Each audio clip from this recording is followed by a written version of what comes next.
un très bon exposé. Comme j'ai sous les yeux ce renard, je noterai à titre purement ponctuel que également, d'ailleurs, dans ces scènes, les scènes de chasse sont très nombreuses chez Courbet, à partir d'un certain moment, d'ailleurs, il a abandonné, on pourrait presque dire, tout autre sujet. Il était lui-même chasseur, mais en même temps, là, moi, je vois quelque chose qui est une sensibilité tout à fait terrible à l'animal sauvage, parce que ce malheureux renard, c'est affreux, il a une patte qui est serrée il est renversé parce qu'il a une patte qui est serrée dans un piège qui lui mord la patte et qu'il a cassé la patte, et c'est atroce comme situation. Je savais, lui-même était chasseur, donc on ne peut pas dire que c'est fait par nécessairement par pitié pour le renard, mais c'est ce qu'on pourrait appeler une empathie très profonde avec comme on a parlé de Van Gogh la fois précédente, tu parlais de Cézanne également, mais je pense que chez Van Gogh il y a également la même empathie avec son objet. Et là, ce renard, ça fait penser également dans la célèbre scène où il y a un cerf qui est à la ligne, qui est tué et qui est tenu par des chiens et qui va être tué par des chasseurs. Il y a un chien également qui est comme ça, qui est renversé, mais qui a été tué. Je ne sais pas ce qu'il a fait ce chien. Il a dû être tué par le cerf d'ailleurs. Il a dû recevoir un coup de corne. Et tu vois, c'est ce je crois que je dois l'avoir. Qui avait donné lieu, mais je ne me rappelle plus quelle était l'analyse qu'il y avait eu, lorsqu'il y avait eu Tu étais pâle, mais ça avait été édité dans Chimère. Sur Guillaume Quinghem, lorsqu'il y avait eu à Quimper un colloque organisé par Alain Nage et Brossat sur Guillaume Quinghem, il y avait un psychanalyste qui avait fait une analyse de ce chien de Courbet et du sexe que montrait, je ne sais plus du tout à propos de quelle chose il avait fait cette analyse-là, du sexe de Courbet, du chien qui était renversé sur le dos et que l'on voyait entre ses jambes danser, qui était à la hauteur du nez du spectateur. Je ne sais pas, tu n'y étais pas toi, mais toi tu as vu que Christiane, tu as certainement lu ce numéro de Chimère où il y a cette analyse qui a été faite, qui était une comparaison entre ce sexe de chien et d'autre part la naissance du monde, l'origine du monde, qui est un sexe féminin. Mais je ne me rappelle plus du tout quelle était cette analyse qui avait été faite. Tu ne vois pas? Non. C'était dans le numéro qui avait été publié par Stéphane Nadeau, d'ailleurs, dans Chimère. Et où là, c'était ça ne s'imposait pas totalement comme analyse, d'ailleurs, mais c'était intéressant parce qu'il est évident que ce chien renversé et qui a un sexe extrêmement visible est très curieux en premier. On ne le voit pas très bien là-dedans, parce que, mais sur le tableau, il est très visible. Il est à Besançon, ce tableau, et il avait été présenté d'ailleurs lors de l'exposition Courbet à Paris. Là-dedans, c'est peut-être pas... c'est dans le cadre de ce que tu dis, mais c'est un exemple aussi de vision, d'angle de vue tout à fait original, et on peut dire, on pourrait dire justement, non pas incongru, si c'est peut-être incongru dans la mesure où c'est inhabituel, ou peut-être dans des scènes ou tableaux de chasse qui sont relativement abondants dans la peinture au cours de l'histoire de la peinture, que ce soit en France ou dans d'autres périodes. et là, il a présenté quelque chose sous un aspect tout à fait nouveau, tout à fait original. Je voulais insister, évoquer quelque chose. Oui, tu as bien évoqué cette idée que l'on a dirigé contre Courbet, généralement avec beaucoup de violence, parfois, une violence accompagnée de haine ou de jalousie lorsque ça venait de certains peintres, peut-être malheureusement Delacroix, parce que bien que Delacroix également est estimé à certains moments Courbet, ainsi que Baudelaire, mais ensuite je crois qu'il y a eu un revirement et il y a eu une sorte de distance qui a été prise par rapport à Courbet, tout au moins de la part de Baudelaire, de la part de Delacroix aussi. Et on a spécialement, à l'égard de Manet, également, qui est un peu plus jeune que Courbet, mais qui est son contemporain aussi, on a renouvelé ses accusations, comme tu dis, à l'égard du déjeuner sur l'herbe.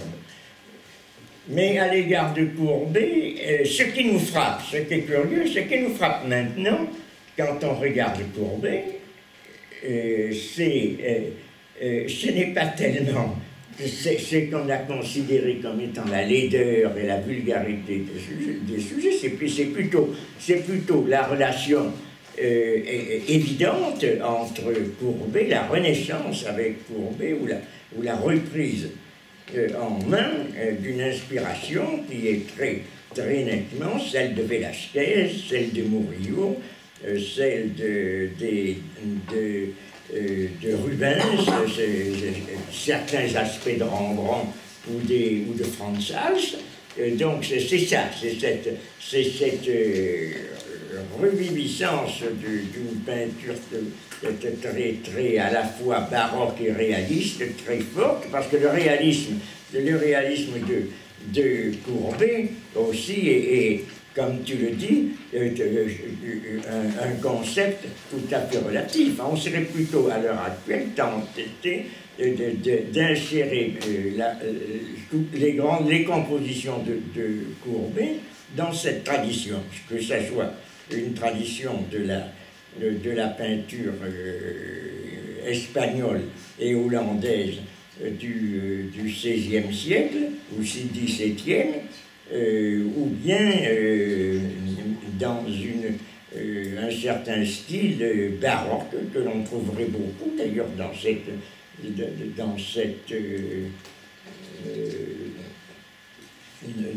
cette scène de chasse qui est tout à fait étrange, qui est à la fois peut-être prise sur la réalité, mais qui est en même temps une composition, une mise en scène certaine. Tu as raison de dire que la composition de Courbet est spéciale, que c'est une déconstruction et un éloignement par rapport à une construction de type classique, mais ces tableaux, ces grandes compositions sont quand même effectivement de grandes compositions, c'est très construit, même les paysages qu'il choisit, l'organisation du paysage est toujours aussi construite. Chez Manet, ça sera différent. Il y aura une rupture, à mon avis, beaucoup plus grande avec ces canons de la composition, soit classique, soit baroque. Tandis que chez Courbet, j'ai l'impression que ça se relie. Je parlais de l'homme au gant, là, qui est quand même est très présent dans cet homme avec la main dans la ceinture également. Ou bien, j'avais présenté également les curés, le retour. Ah oui. Et alors ce qui a fait scandale aussi, ce sont les curés qui reviennent, des curés en goguette, mais ça ressemble à des scènes flamandes, ça. Je ne comprends pas comment il se fait que les critiques du XIXe siècle, qui pourtant étaient très connaisseurs de l'histoire de la peinture, on ne peut pas leur refuser, et pousser des cris épouvantables à la vue de cela, alors que des scènes de truculence, même de membres du clergé sont très présents dans la peinture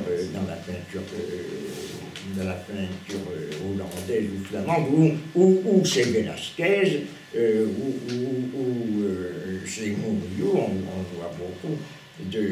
Chez Velázquez, on voit des nains de cour, on voit des monstres, des personnages difformes, et on accuse uniquement Courbet, ou chez Goya. Alors chez Goya, qui était quand même connu à cette époque. C'est étrange, ces attaques que l'on a portées à l'égard du Courbet, je trouve.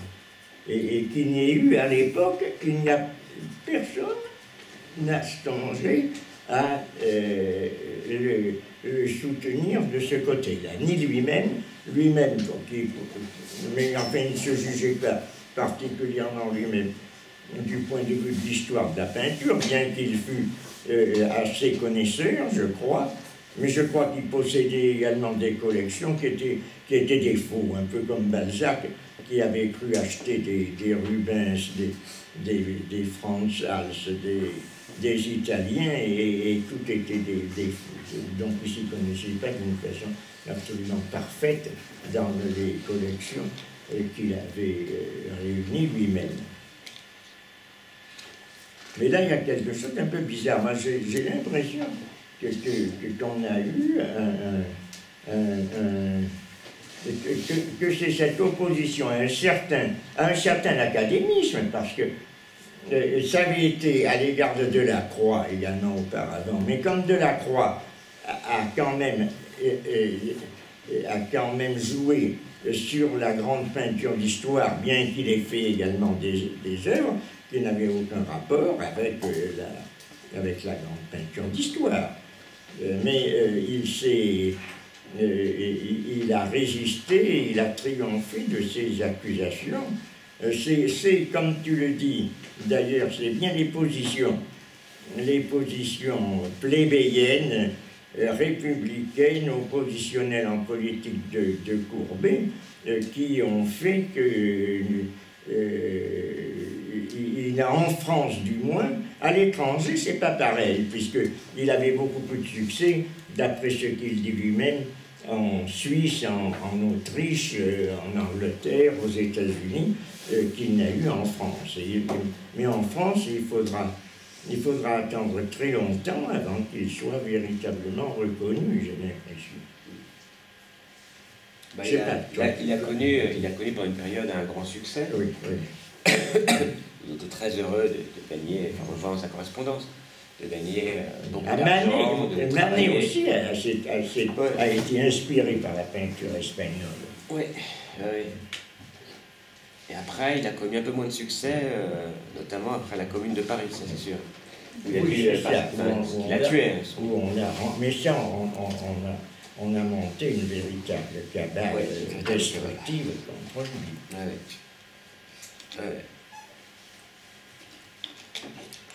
Mais ta remarque, René, me paraît effectivement juste par rapport à cette représentation du réalisme et ce scandale que paraît susciter le réalisme, en disant, mais enfin le réalisme, Courbet l'a pas inventé.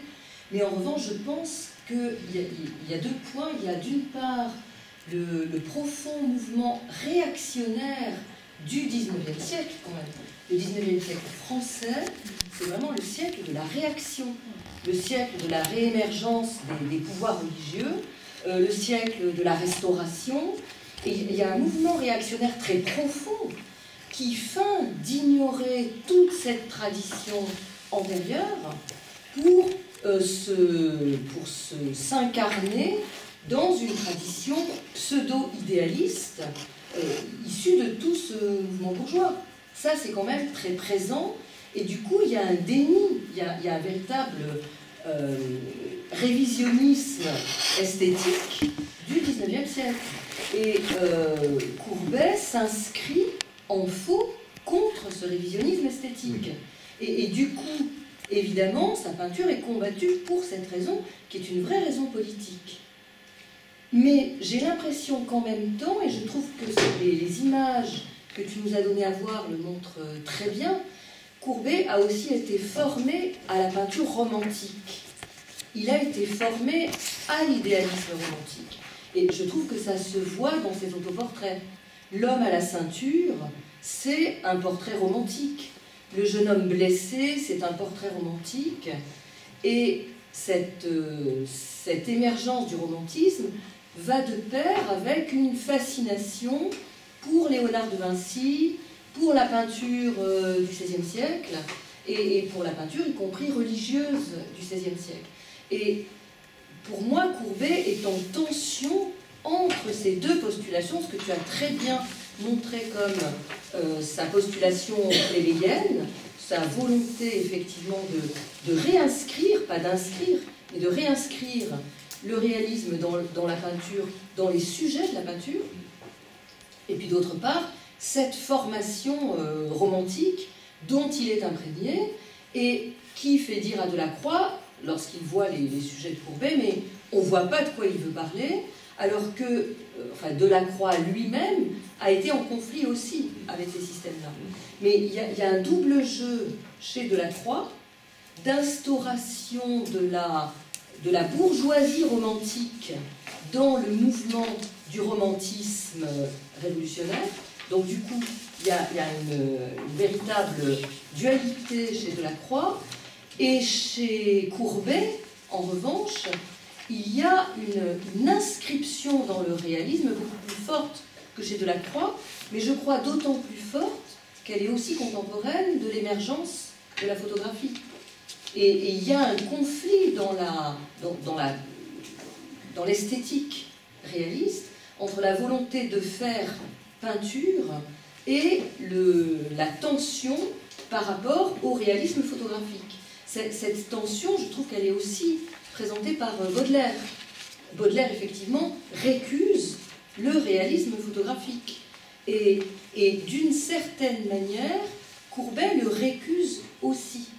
Parce que son réalisme n'est pas du tout, justement, d'ordre photographique. C'est pas de l'hyper-réalisme, c'est pas ce que les Américains produiront sous le nom d'hyper-réalisme. Donc, en fait, je trouve que ce que tu as très bien montré dans ton exposé, c'est que la question du réalisme, qui fait vraiment l'originalité de Courbet, c'est pas le réalisme des sujets. Le réalisme des sujets, il existe effectivement, on l'a dit, depuis finalement la peinture protestante, c'est-à-dire une peinture qui refuse les sujets religieux et qui montre Vermeer peint une laitière, etc.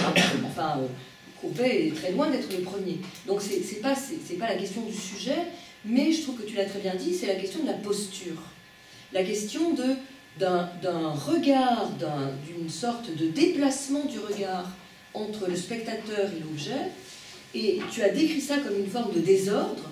Il y a quelque chose qui dérange, qui crée un désordre, une distorsion, parce que le réalisme est beaucoup plus dans l'impossibilité d'assigner le regard à une fonction exclusivement esthétique.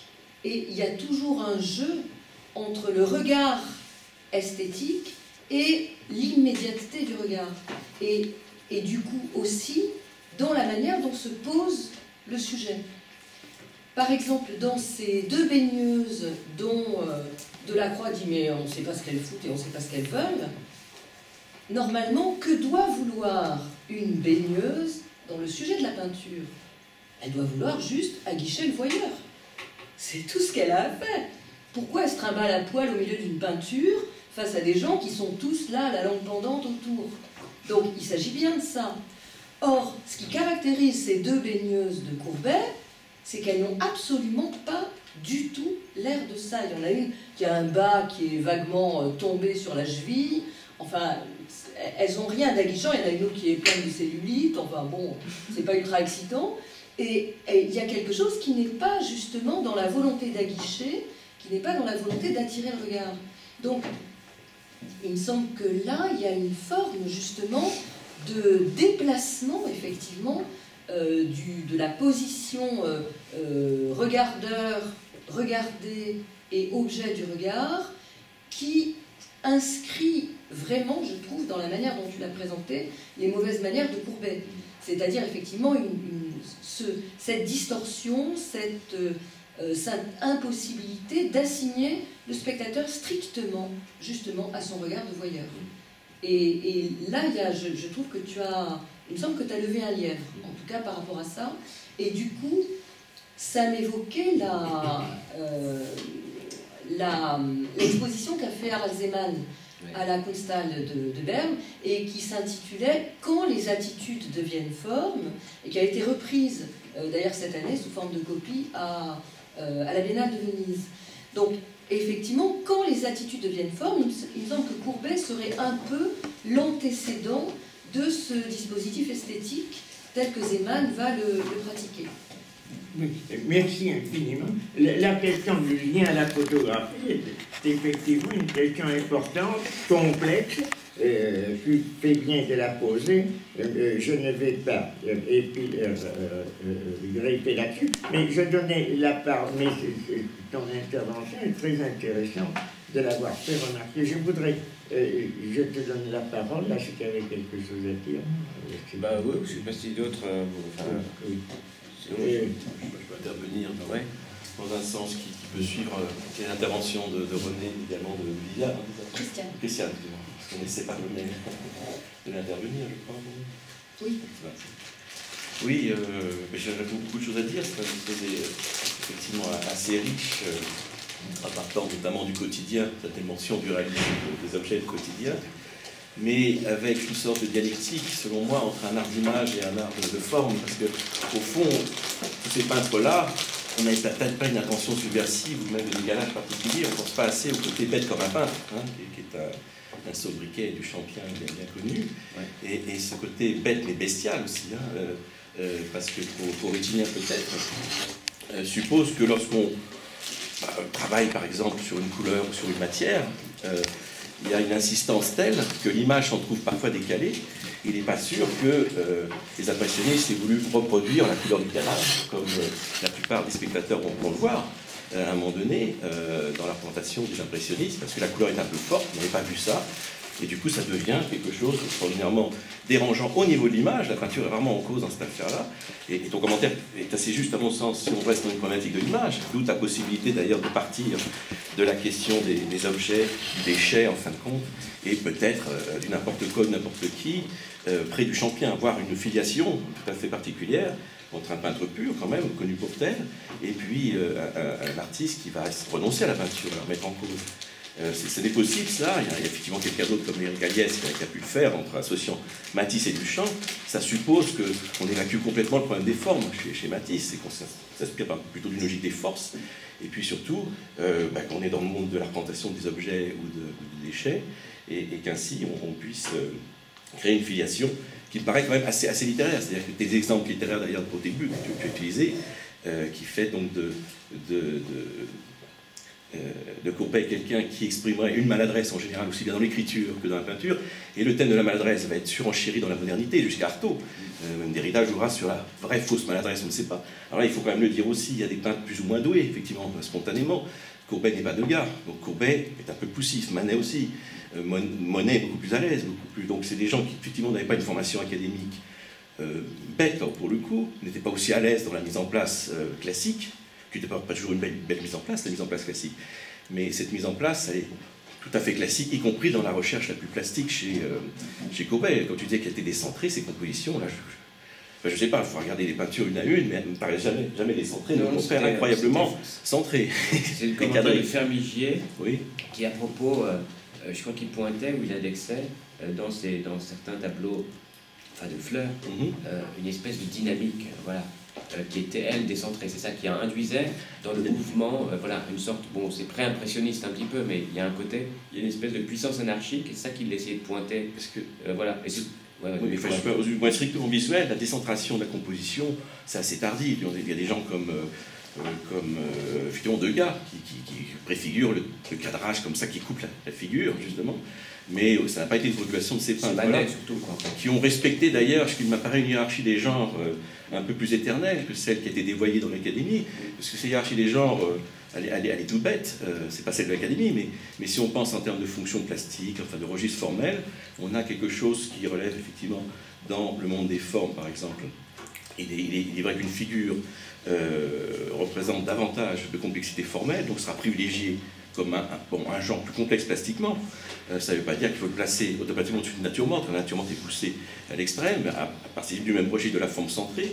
Il peut y avoir effectivement une fonction spatiale dans la composition. Donc cette fonction spatiale peut être un genre qui inclut aussi bien le paysage que l'abstraction, par exemple, si on définit bien beaucoup plus formel. C'était pas complètement absurde de considérer que la nature d'histoire était supérieure, simplement parce qu'on avait 10 figures, et les plus grands chefs-d'œuvre, c'est vrai que les Ménines, c'est un sommet, c'est plus grand qu'un portrait isolé c'est aussi bête que ça. Il y a plus de complexité, plus de choses à résoudre. Et les Titiens, bon, il y a 2-3 personnages, il y a de très beaux portraits de Titien, mais c'est vrai que s'il y a 2-3 personnages, en fin de compte, les rapports sont plus complexes. Alors, est-ce qu'on fait une hiérarchie? Est-ce qu'il s'agit de genre à proprement parler? Mais de toute façon, ces gens-là ne sont pas bousculés plastiquement, puisque ces plus grands chefs-d'œuvre, à notre cher Courbet, c'est justement des personnages alors regroupés. Alors c'est vrai qu'il y a une mise en scène conceptuelle bien connue, hein, l'autoportrait de l'artiste dans l'atelier, mais je ne suis pas sûr qu'il y ait quand même une si grande mise en scène d'un artiste performeur avant l'heure. Je suis très étonné de voir à quel point il y a tout un discours quand même très proche de l'art contemporain qui viserait dans certaines représentations ou mise en perspective historique de l'art, créer d'un seul coup des filiations directes entre des peintres purs, enfin connus pour leur révolution plastique, et en fin de compte, les plus anti-peintres, enfin les plus anti-artistes.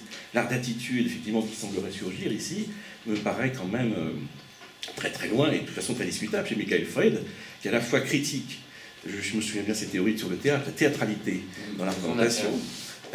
Donc il la remettant en question justement au XVIIIe siècle, il y aurait plus le clin d'œil, le regard, la complicité du spectateur, comme si c'était un problème de peintre, ça. Pour moi c'est un problème d'image et littéraire, jamais un problème de peintre. Donc, supposons que ça soit un problème de peintre, puis la représentation du peintre, je ne suis même pas sûr que l'autoportrait soit un problème de peintre ou de représentation du peintre, simplement un peintre il faut qu'il peigne quelque chose qu'il a sous les yeux, alors ça c'est lui, ça peut être n'importe quoi, effectivement, n'importe qui, mais pour autant que ça donne à voir des rapports plastiques, un registre formel. Mais de là imaginer qu'il était déjà dans une situation de personnage conceptuel, enfin de spectateur en autoportrait, et puis qu'en fait, c'est lui qui représenterait dans ces femmes, c'est lui effectivement, enfin qui était quand même attrayante ces femmes-là, on a perdu de vue l'obésité rubénienne qui a plu jusqu'au début du 19e siècle, donc c'est quand même des femmes qui attiraient par leur rondeur, et puis c'était bon à peindre pour la matière, parce que c'est quand même un obsédé de la matière, et je suis pas sûr de cette obscénité, simplement une matière aussi chargée au bout d'un certain temps, ça déséquilibre la représentation, parce qu'on fait une lecture d'image à mon sens.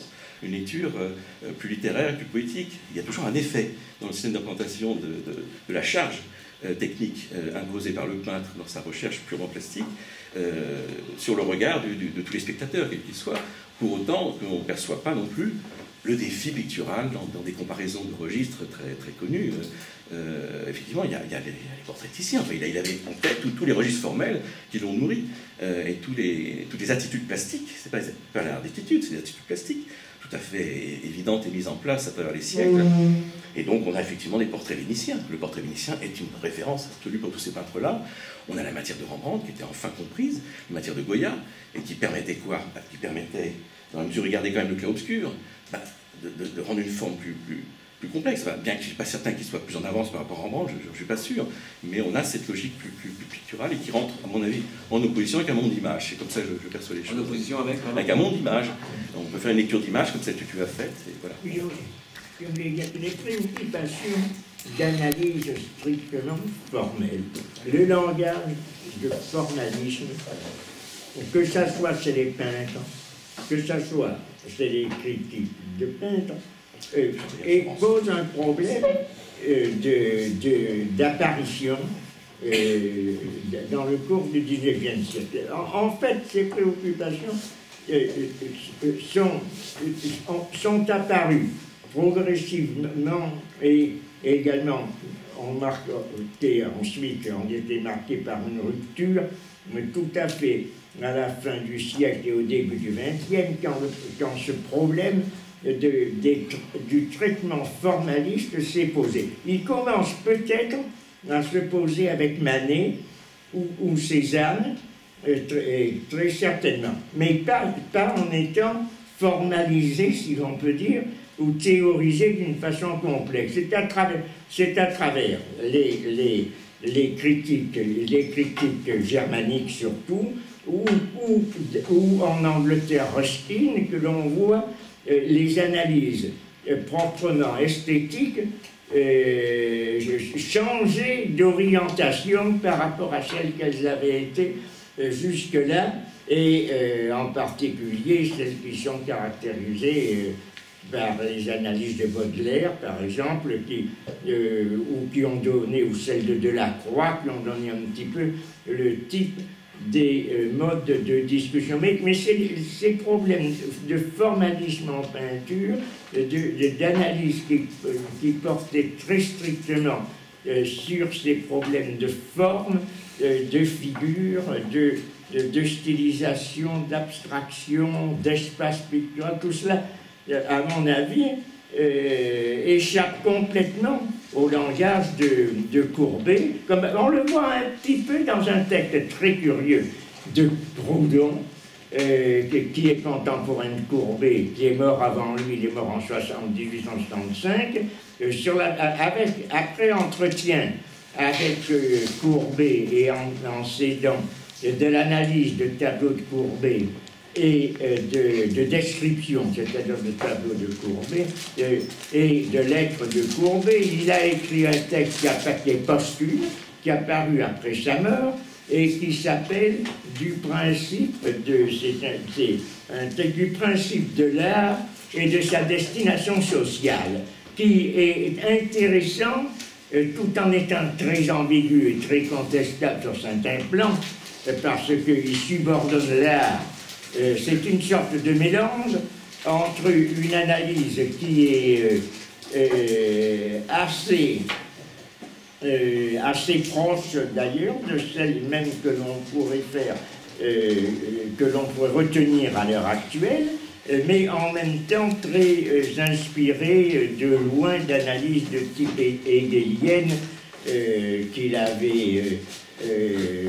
avait appris plus ou moins par sa fréquentation avec Bakounine d'ailleurs, et où il introduit des catégories assez intéressantes, puisque c'est lui qui va confirmer Courbet dans son idée d'une rupture avec le romantisme, appelé justement l'idéalisme dans la peinture et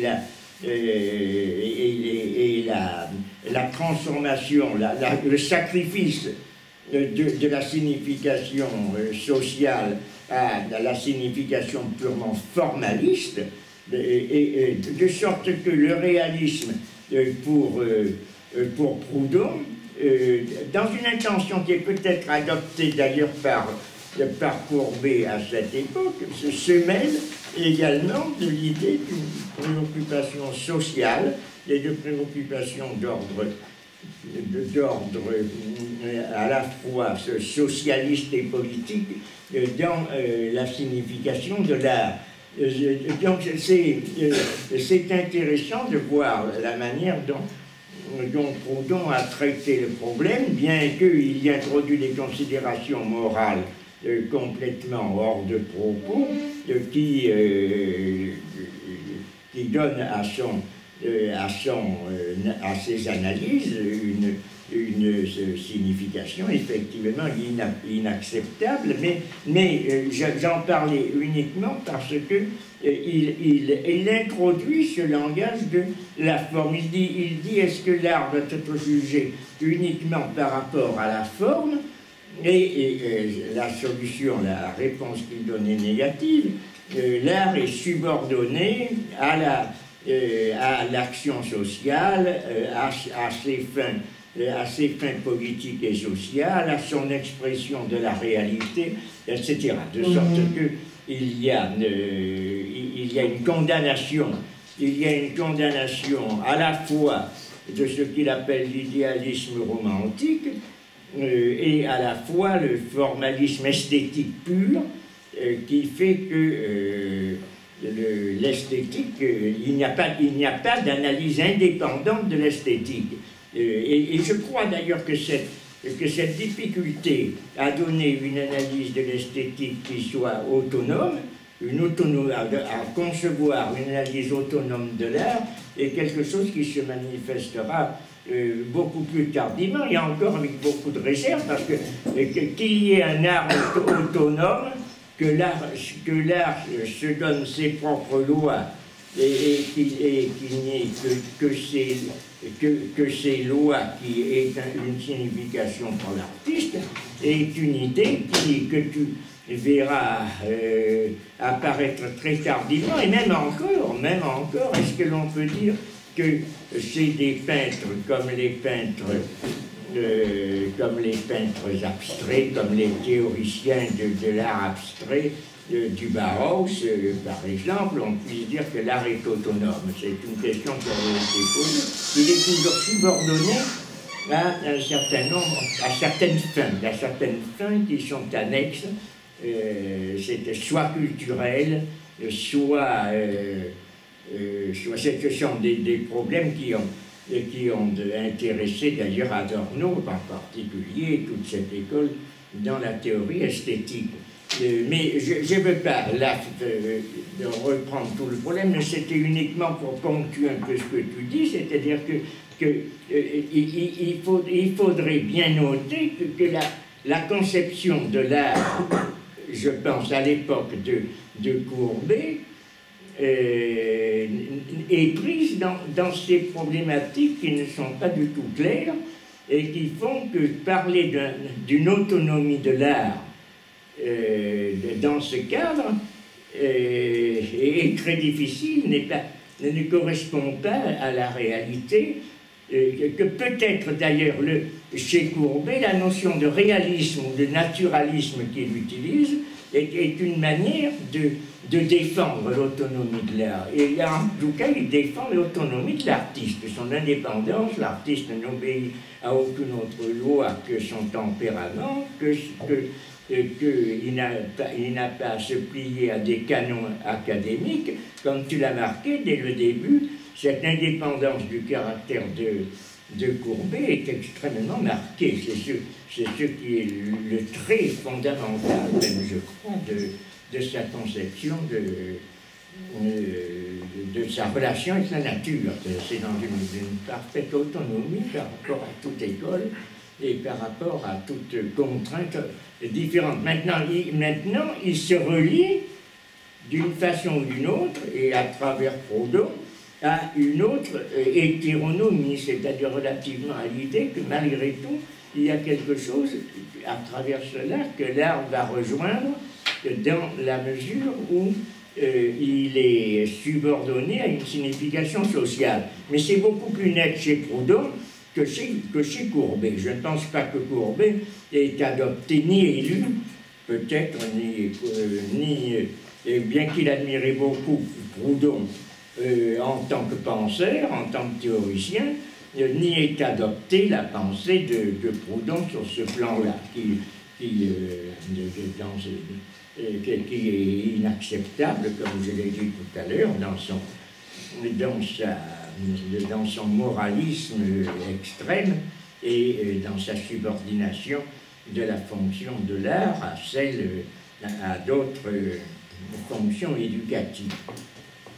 Il doit y avoir un texte de Zola aussi qui doit... Ah ben Zola aussi est dans le même cas. Qui doit s'en prendre, mais qui doit s'en prendre à Proudhon, oui, notamment. Oui, oui. Ce texte de Proudhon ou la manière dont Proudhon entreprend et construit son Courbet, quoi. On va dire ça comme ça. Ouais. Non, je sais pas, mais moi pour rebondir, moi ce qui m'a intéressé, ce que j'ai essayé de faire, c'est simplement ces étranges phrases, par exemple de Maxime Ducamp, qui était un des gardiens et des garants des bonnes manières de faire. Et quand Maxime Ducamp il peint comme on cire des bottes, et il dit en gros, Courbet, bon, il n'a pas de tête, quoi. C'est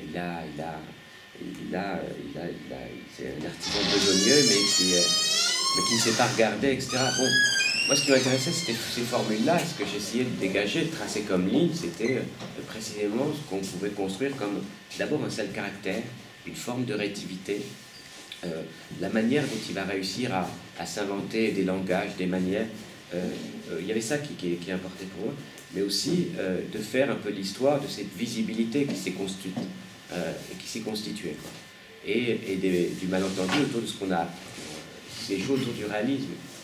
Voilà. Alors, moi, j'essaie de ramasser comme ça un ensemble de discours, de critiques, pour essayer de déterminer ce qu'étaient ces visibilités. J'envisageais aussi plutôt du côté d'une pensée esthétique telle que la systématiser un peu rancière, les choses. Mais voilà, après j'ai bêtement appréhendé les œuvres en me disant mais qu'est-ce que c'est que ce truc quoi? Qu'est-ce que c'est que ces postures de main? Là il y a des tableaux que j'ai ramenés sous forme de carte postale qui est à Ornans, qui m'a bouleversé quand je l'ai vu, qui est très simple, très sobre, du très jeune Courbet, où en effet donc il est très simple et en fait il décrit, enfin pour moi il y a un peu tous les éléments que j'y retrouve dans ce tableau. C'est le rétameur. Le tableau est d'autant plus curieux que en fait Courbet va faire une sorte de fixer une focale finalement sur des objets que vont être, je ne sais pas sur quoi est le rétameur. C'est le rétameur. Ouais. Ça va être finalement tous les outils. Ah, c'est lui, là on le voit plus, là on voit du champ pas très bon avec cette grande barbe. Ouais. Ah, je vois les enfants sont là. Donc je vais le faire un peu circuler. Mais il est pour moi un peu, on y retrouve un peu tous les éléments que ce qu'on pourra retrouver un peu après. Quoi, Donc d'abord, ce qui fait rentrer comme personnage et sujet, c'est évidemment un n'importe qui. Et on peut envisager, tel que le reconstruit les historiens de l'art, en gros, il y a une ponctuation comme ça où Courbet est celui qui a introduit un n'importe qui dans la peinture, Manet est celui qui va introduire un n'importe quoi, et Duchamp va être celui qui va faire n'importe quoi à la lettre.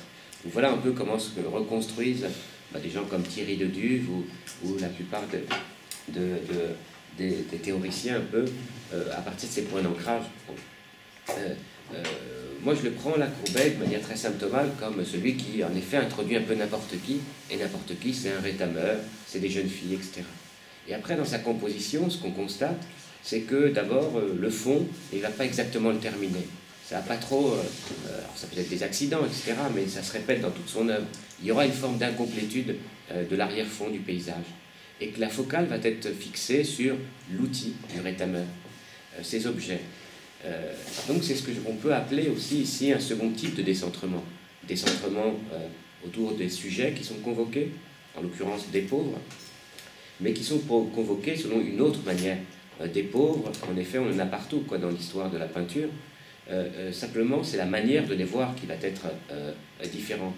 D'où le scandale, ou d'où, on va dire, la grossièreté, la vulgarité ou l'inappropriété, ça dit ça, du fait de les convoquer.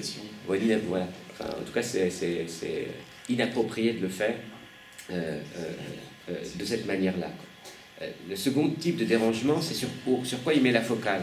Et là, alors c'est tout petit, mais on le voit un petit peu, il met la focale sur des objets. Et le troisième type de déplacement, c'est son rétameur épouse exactement la posture qui doit être la sienne en train de peindre.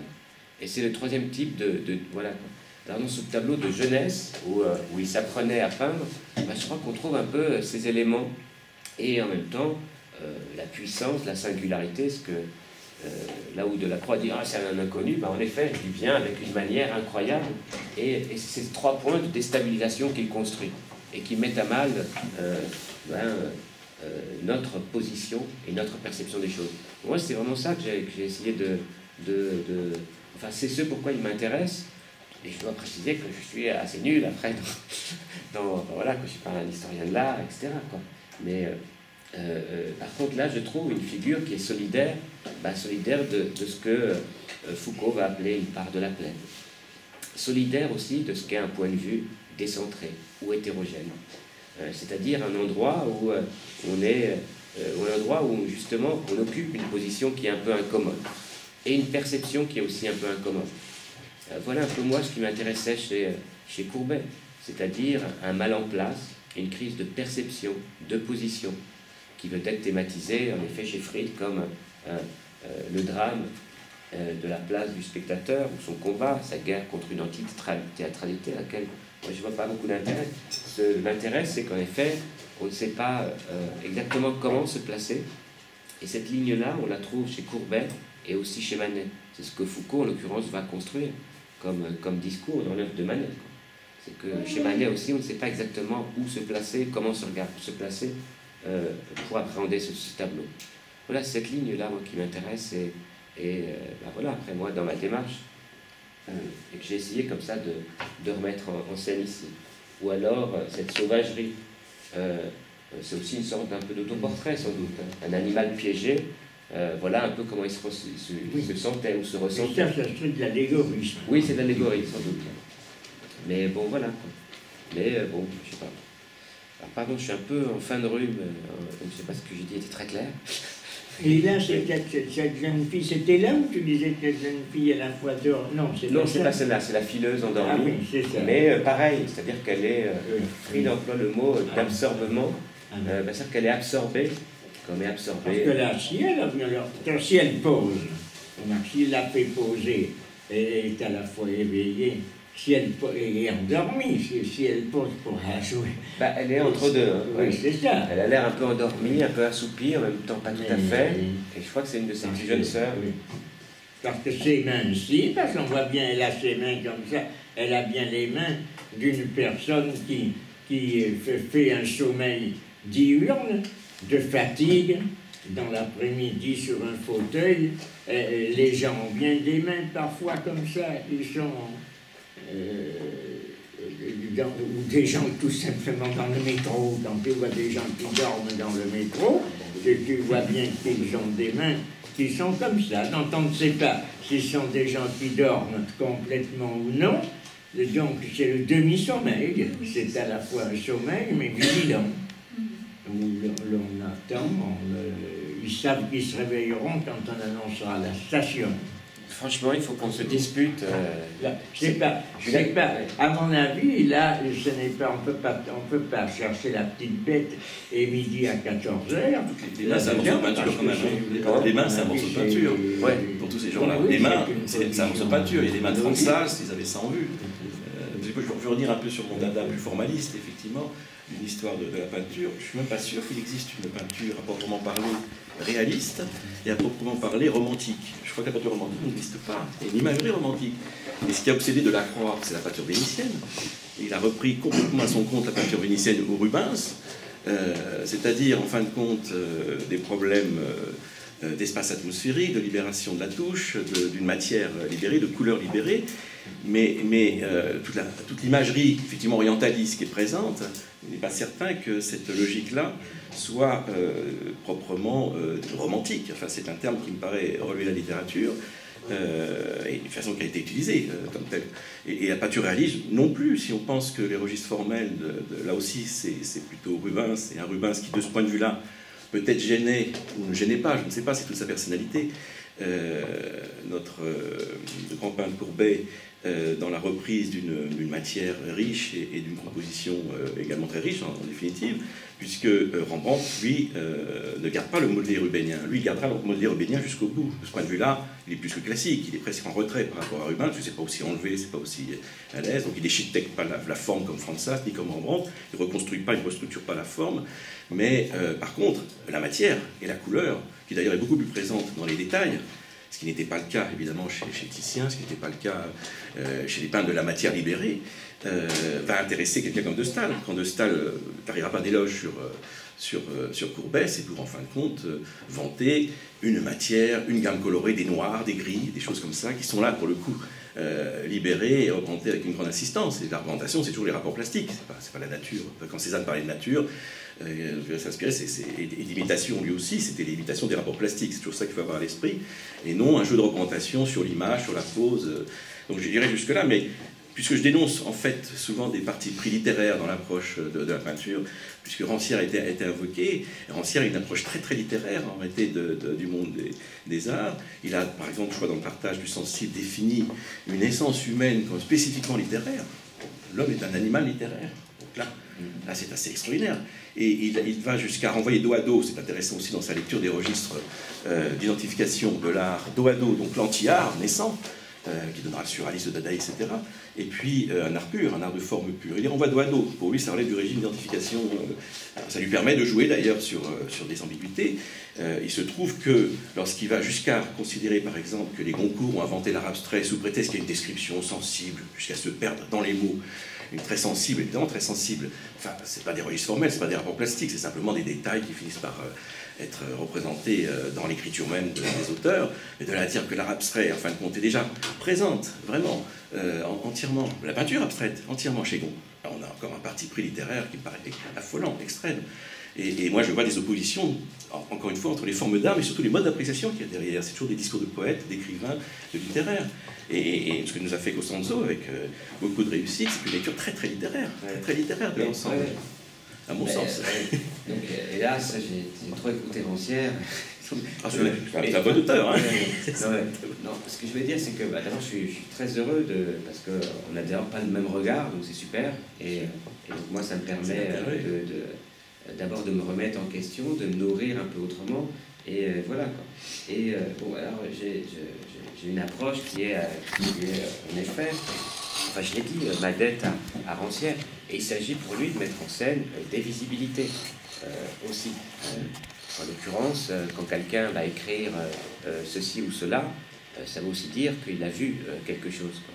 Et donc c'est pas que simplement, je crois que les Goncourt ont inventé ce pourrait être la peinture abstraite, mais ça veut dire que c'est présent, et c'est présent aussi ailleurs, dans la littérature, etc.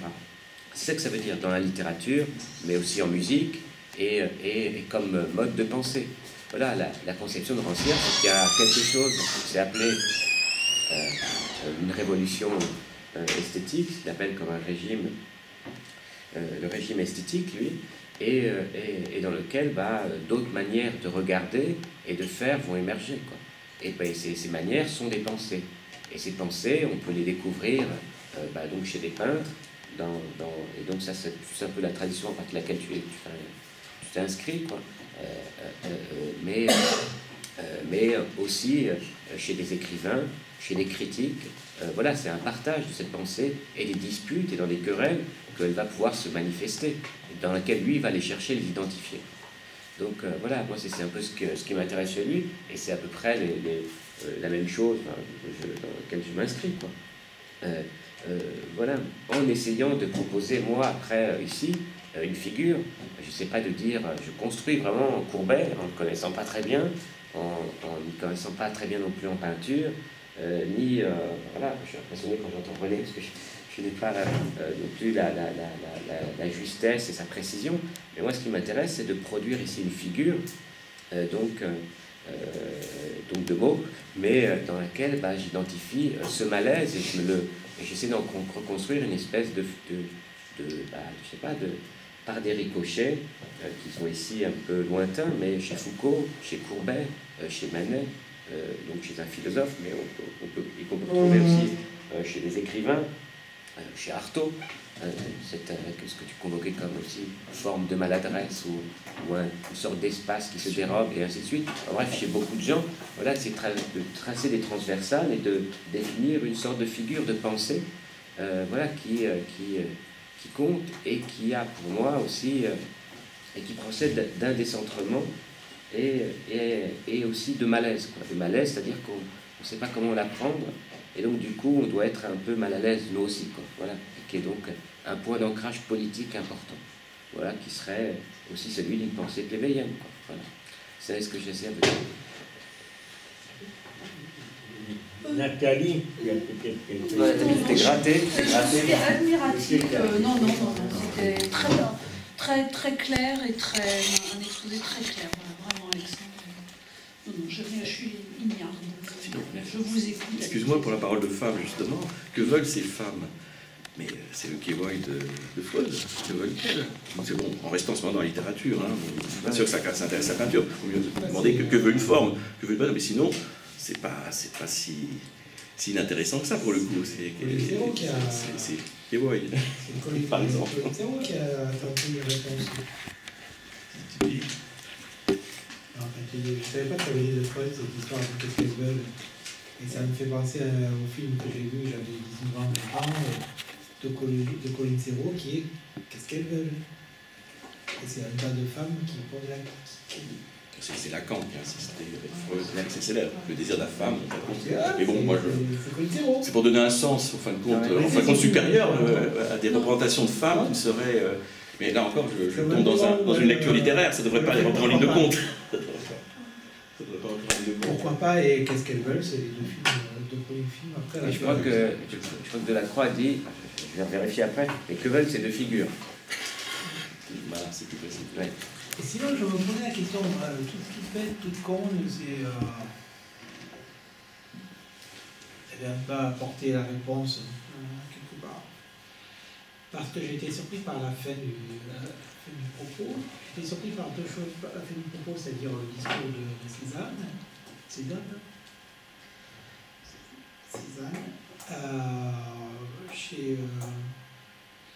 Chez Courbet, ce qui est important, c'est le paysage. Alors que tu étais en train de nous raconter depuis le début qu'il avait cherché à mettre dans la peinture ce que l'on ne regardait pas d'habitude. Donc il y a un truc qui ne va pas. Et après, à un moment donné, tu disais qu'il y a quand même aussi la question du peintre là-dedans.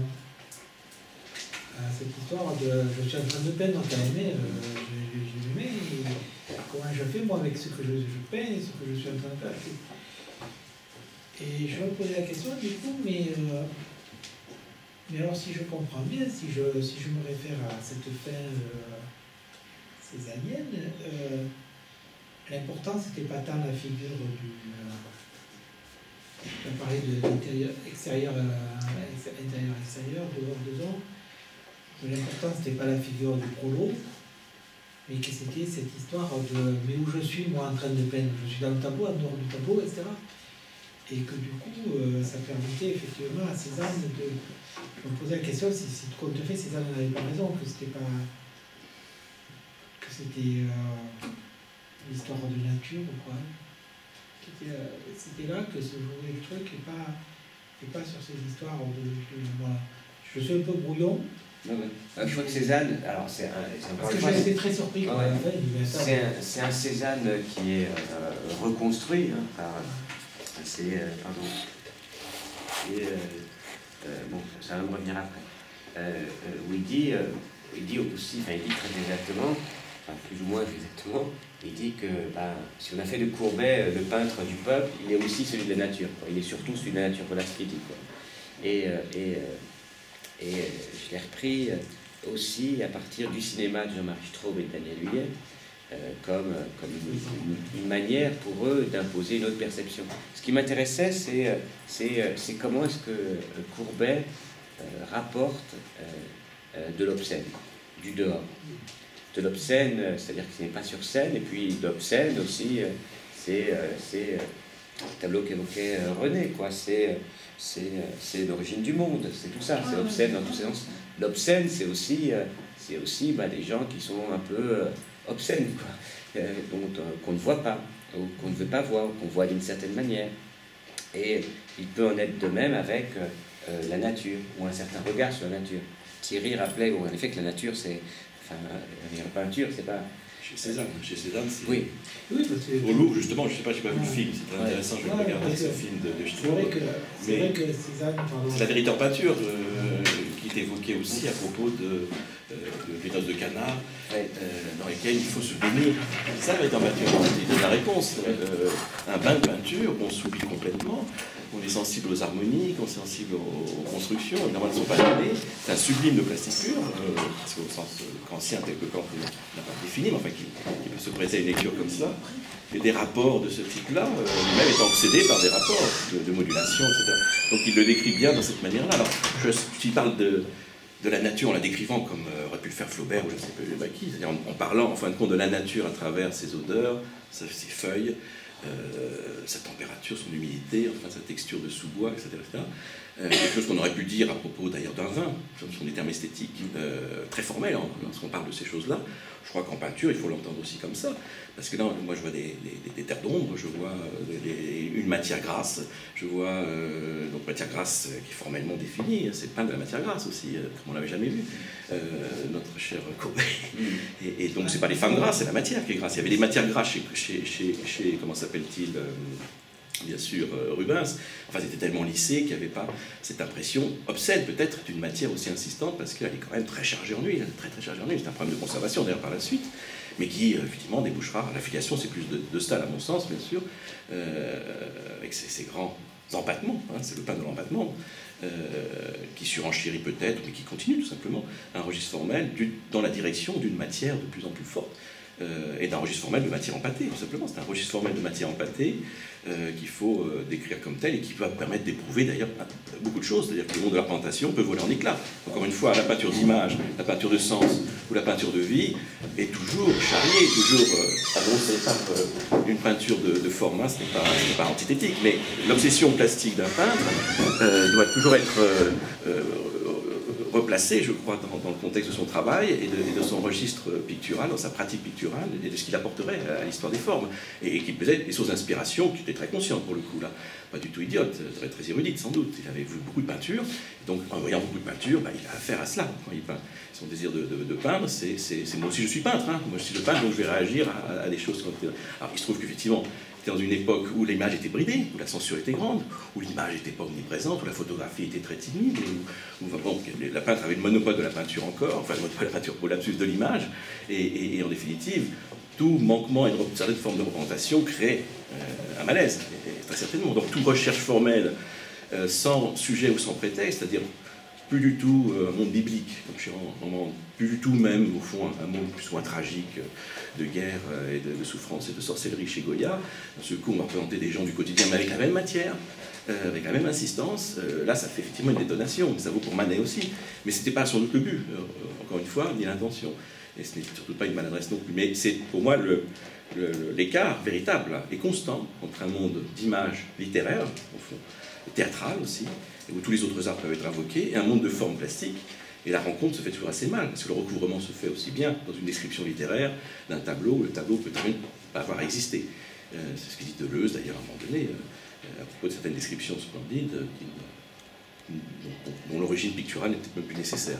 Et donc l'ekphrasis étant plein point d'aboutissement d'une destruction proprement littéraire de la peinture. Pour moi, c'est le discours prototypique de la domination littéraire, que j'appelle en plus totalitaire, pour bien marquer de quoi il s'agit, c'est-à-dire que c'est une clôture. Tu as parlé de dehors, il n'y a pas de dehors, c'est une clôture. Et les autres arts sont présents dans l'espace plastique. En général, sans rentrer dans une polémique, mais c'est très frappant dans une exposition d'art contemporain, les autres arts sont très présents, avec des décalages évidemment, mais beaucoup d'autres arts sont présents.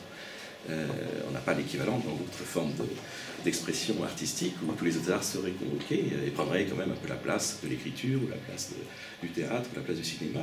On ne mettrait pas une peinture à la place d'un écran ou d'une vidéo. Et on le fait dans le monde des arts plastiques, et je crois que c'est avant tout le débordement de certains arts sur d'autres arts auxquels on a assisté, grâce à la stratégie surréaliste. Il ne faut pas oublier du Champion, mais la stratégie surréaliste, il ne faut pas oublier qu'un quelqu'un comme Breton, justement, vous ne voulez pas entendre parler d'une pomme cézannienne. Enfin, il n'y avait rien à dire sur une pomme cézannienne.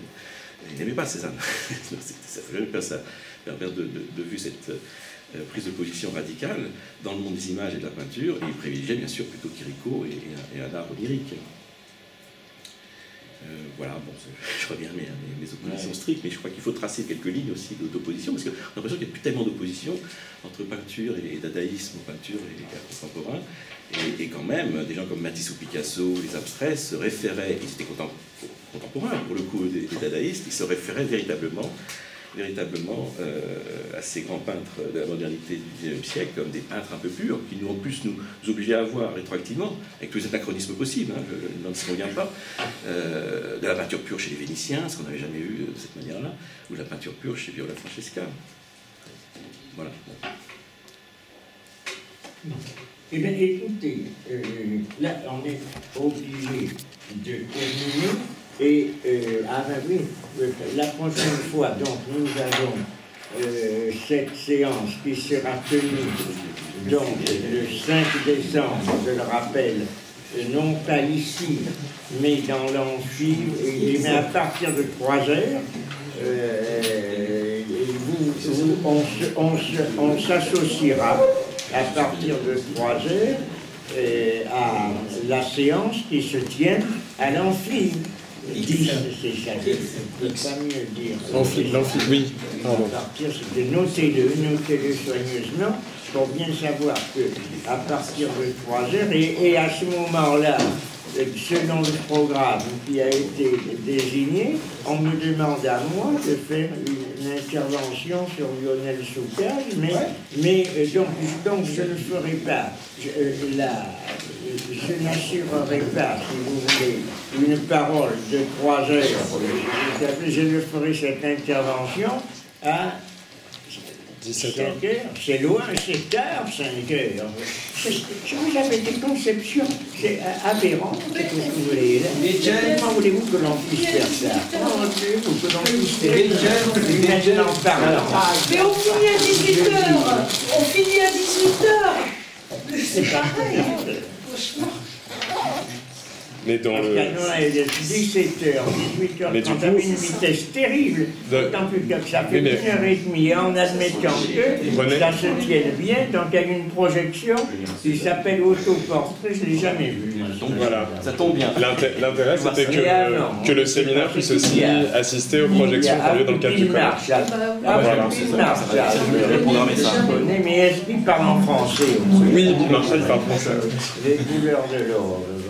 Et vous Et êtes invité alors pour... ensuite, comme il y a ici présent Nathalie Perrin, c'est Nathalie Perrin qui assurera donc le prochain séminaire à proprement parler, qui se refera donc le 19 décembre, le dernier de ce trimestre, et qui reliera les exposés de séminaire avec l'esthétique, les écrits, ou je ne sais pas ce que tu feras, tu me diras avec ce que tu as choisi, des écrits esthétiques de François Châtelet. C'est ça. Et René, si tu me permets, j'attire l'attention de ceux d'entre vous qui seraient disponibles le lundi 2 décembre. Comme indiqué ici, à 16h, on a une séance qui est gratuite avec plusieurs films de Lionel Soukas qui seront présentés en sa présence. Et donc vous êtes tous invités au cinéma à l'écran à Saint-Denis, juste à côté de l'université. Je ne voyais plus mon Proudhon. Il est là. Celui-là, c'est à Basilique de Saint-Denis. Du métro. À Saint-Denis, pardon, Saint-Denis, Basilique de Saint-Denis, oui, c'est ça. Ouais, Saint-Denis, Basilique. Parce que Oui, j'en ai plusieurs, oui, bien sûr. Tu en as un quand même? moi je vais en prendre un aussi. Je le fais passer. Il en reste, bah oui, j'en ai encore quelques-uns d'ailleurs, ils sont pas pliés, mais si tu as l'occasion d'en distribuer à des étudiants, Ouais, ou- exactement. voilà, je te donne tout. Ils sont assemblés, il y a juste à les plier. Je te prends une bonne moitié. Je en juste fait, vérifier c'est ça qu'il y a bien. C'est bien. Je crois qu'il y a une Ça. t'as une page entre La pas. thèse, là. C'est comme ça, elles sont en 2 pages. Ah, d'accord. Comme ça, c'est bon. Oui, ça, Hein C'est sûr. Ouais. Ouais. Ah, bah,